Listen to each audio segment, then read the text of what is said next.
할렐루야. 10월 14일 말씀 묵상을 함께 나누겠습니다. 말씀은 출애굽기 32장 11절로 14절입니다.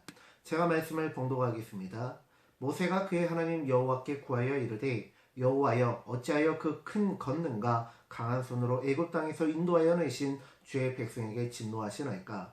어찌하여 애굽 사람들이 이르기를 여호와가 자기의 백성을 산에서 죽이고 지면에서 진멸하려는 악한 의도로 인도해 내었다고 말하게 하시려 하나이까. 주의 맹렬한 노를 그치시고 뜻을 돌이키사 주의 백성에게 이 화를 내리지 마옵소서. 주의 종 아브라함과 이삭과 이스라엘을 기억하소서. 주께서 그들을 위하여 주를 가리켜 맹세하여 이르시기를 내가 너희의 자손을 하늘의 별처럼 많게 하고 내가 허락한 이 온 땅을 너희의 자손에게 주어 영원한 기업이 되게 하리라 하셨나이다. 여호와께서 뜻을 돌이키사 말씀하신 화를 그 백성에게 내리지 아니하시니라. 아멘. 오늘은 출애굽기 32장 11절로 14절 말씀을 본문으로 해서 구하다, 할라라는 제목으로 하나님의 말씀을 함께 묵상하겠습니다. 본래 오늘은 출애굽기 33장 말씀을 본문으로 해서 32장 11절의 말씀과 연결지어서 묵상하려고 했는데요. 아무래도 교회에서 우리가 PPT나 자료를 보면서 하는 설교가 아니다 보니까 그렇게 진행하면 헷갈릴 것 같아서 32장 11절로 돌아와서 말씀을 함께 묵상하고자 합니다. 먼저 32장 11절을 보면은 모세가 여호와께 구하여라는 단어가 있습니다. 다른 단어를 보면 강구하다, 여짜오되 등등으로 되어 있습니다. 그런데 오늘 본문에 보면 여호와께 구하여라는 단어를 사용하는데요. 원어로 보면 할라라는 원어고요. 그 뜻을 살펴보면 아프다, 안타까워하다, 쓰라려 하다입니다. 모세의 마음을 정확히 표현하는 단어입니다. 백성들에게 배신당한 하나님을 바라보며 아파합니다. 하나님의 사랑을 받으면서도 그 사랑에 감사하기보다는 은혜를 원수로 갚는 백성들을 보면서 배신감에 쓰라려 옵니다. 하나님의 사랑이 보상을 받지 못하는 것이 안타깝습니다. 그러한 마음을 담아서 모세는 하나님의 얼굴을 간절히 구하는 것입니다. 그리고 하나님의 마음을 정확히 설명하는 단어입니다. 비록 이 단어는 모세에게 사용되었지만 동시에 하나님의 마음까지도 정확하게 설명하는 단어입니다. 부부간에도 배우자가 바람을 피우며 배신을 하면 분노를 참을 길이 없는데 하물며 존귀하신 하나님께서 천하고 보잘것없는 인간에게 배신을 받으셨으니 그 노여움과 배신감과 수치심은 이루 말할 수 없을 것입니다. 그렇기에 하나님께서는 용서하셨지만 동행하지 않으시겠다라고 하십니다. 하나님께서는 커다란 마음의 상처를 받으신 것입니다. 모세의 기도는 배신당한 깨어진 하나님의 마음을 이루어하는 것이자 모세 자신의 마음을 다잡는 행위이며 이스라엘 백성들을 긍휼히 여기는 마음입니다. 모세의 기도는 예수님께서 이스라엘 백성들을 긍휼히 여기시는 마음이셨습니다. 신약에서 긍휼히 여기다, 불쌍히 여기다의 뜻이 무엇이라고 말씀드렸죠?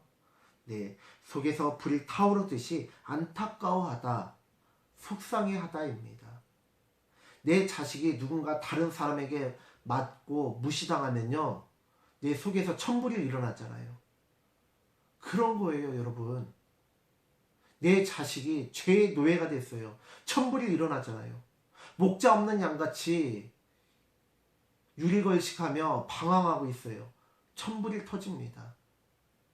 하나님의 자녀는 굶주릴 수가 없고 굶주려서도 안 되는데 존귀한 하나님의 자녀가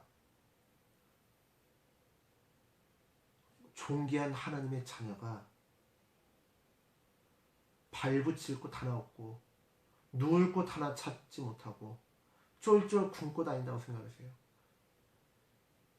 이건희 회장의 손주가 이재용 회장의 딸이 거지마냥 쫄쫄 굶고 다닌다고 생각해보세요. 남들에게 무시받고 모욕적인 말을 듣고 얻어 터졌다고 해보세요. 속에서 천불이 터지지 않겠습니까? 왜요? 사랑하니까. 내 자녀니까. 천하보다 존귀한 하나님의 자녀이기 때문에 그 하나님께서 너무나 사랑하는 자녀가 하나님의 자녀가 받지 않아야 될 대우를 받고 그렇게 살아서는 안 되는 삶을 사는 것을 볼 때 속에서 천불이 난다는 것입니다.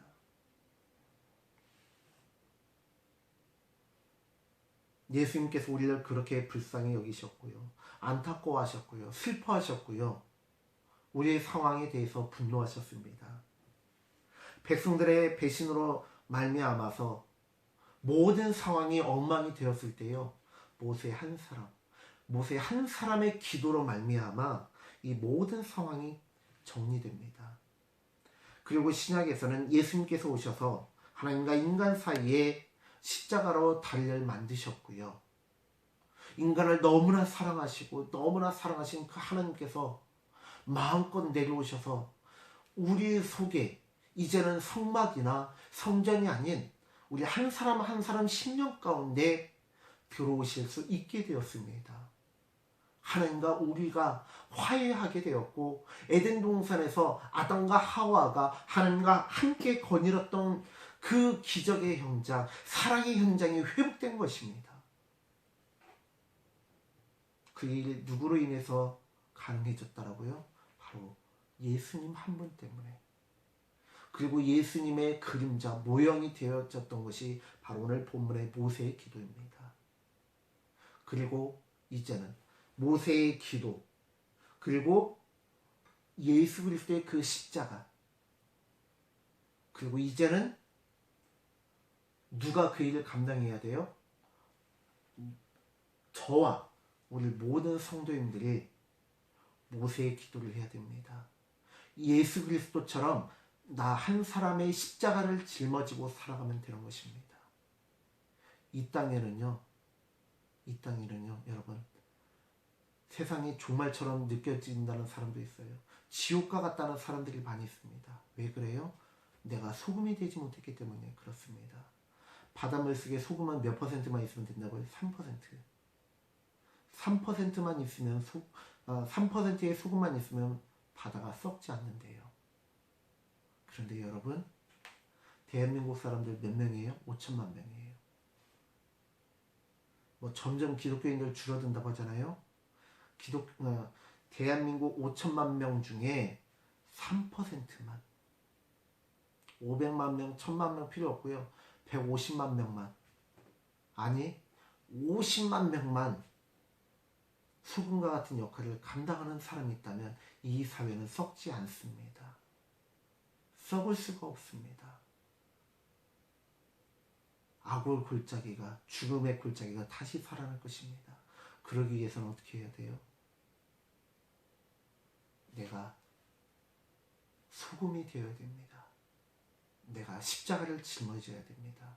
내가 모세와 같이 하나님 아버지의 마음을 알고 백성들을 불쌍히 여기는, 비록 죄를 저질렀지만 저 백성들을 궁일이 여기고 불쌍히 여기는 마음을 가지고 기도하는 사람이 되어야 될 것입니다.